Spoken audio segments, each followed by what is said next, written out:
सुरक्षा के लिहाज से इस सुरंग को बनाने में कई पैरामीटर्स अपनाए जाते हैं। मसलन हर 350 मीटर में, यानी सुरंग के पैरेलल तो एक आपकी एस्केप टनल चलती है, लेकिन उन दोनों टनल के बीच में हर 350 मीटर में एक पैसेज दिया जाता है। वो पैसेज बड़ा इम्पॉर्टेंट होता है और कई बार आपातकालीन स्थिति पे अगर कुछ ट्रेन में ख़राबी आ जाए या यात्रियों को निकालना हो तो यहीं से आप निकाल सकते हैं। अभिषेक से मैं जानना चाहूँगा, अभिषेक, इसकी ज़रूरत क्यों पड़ती है?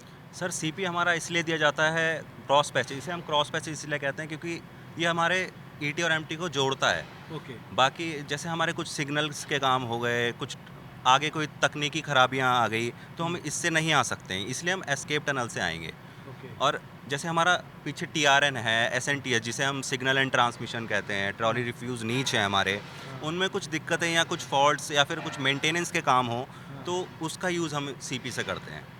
बहुत सारी जैसे आगे 1-2 किलोमीटर में कुछ दिक्कत आती है तो हम 300 मीटर सीधा आगे जाके उससे अंदर आके उस चीज़ का समाधान हम कर सकते हैं। ओके जी। यानी अगर कभी कोई दिक्कत आ गई तो आप इस एस्केप टनल के थ्रू आएंगे, इस पैसेज के थ्रू यहाँ प्रवेश करेंगे, यही तरीका है ना?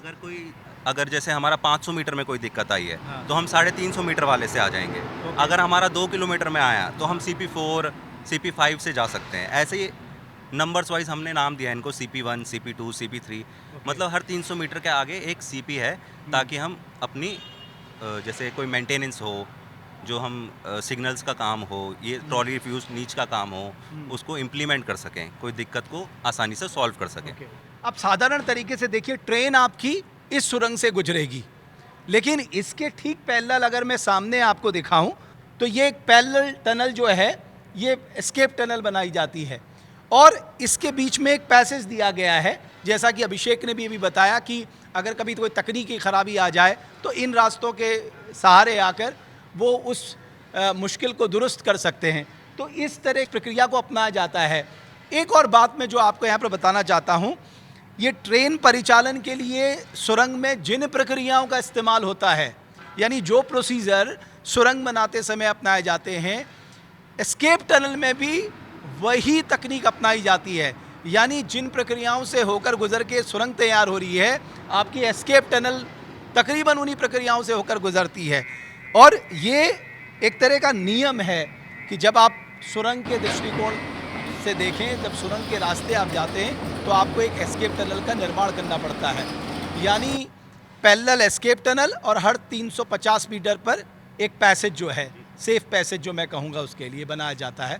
तो इस तरह से इस सुरंग को तैयार किया जाता है। हमारी कोशिश यही है कि ये जो लाइफलाइन तैयार हो रही है वो कैसी है और आने वाले समय में किस तरह की दिखेगी और किन रास्तों से होकर गुजरेगी। अब आप सोचिए कि ऋषिकेश से लेके कर्णप्रयाग तक का आप 2.5 से 3 घंटे में अगर आपका यातायात हो जाएगा तो कितना सुगम यातायात होगा, पर्यटन के लिहाज से, आजीविका के लिहाज से, आर्थिकी के लिहाज से। वही हमारी कोशिश है देवभूमि डायलॉग की कि वो प्रक्रियाएं आपको दिखाएं। आगे भी हमारी ये जो यात्रा है योग नगरी ऋषिकेश से कर्णप्रयाग तक की, वो जारी रहेगी।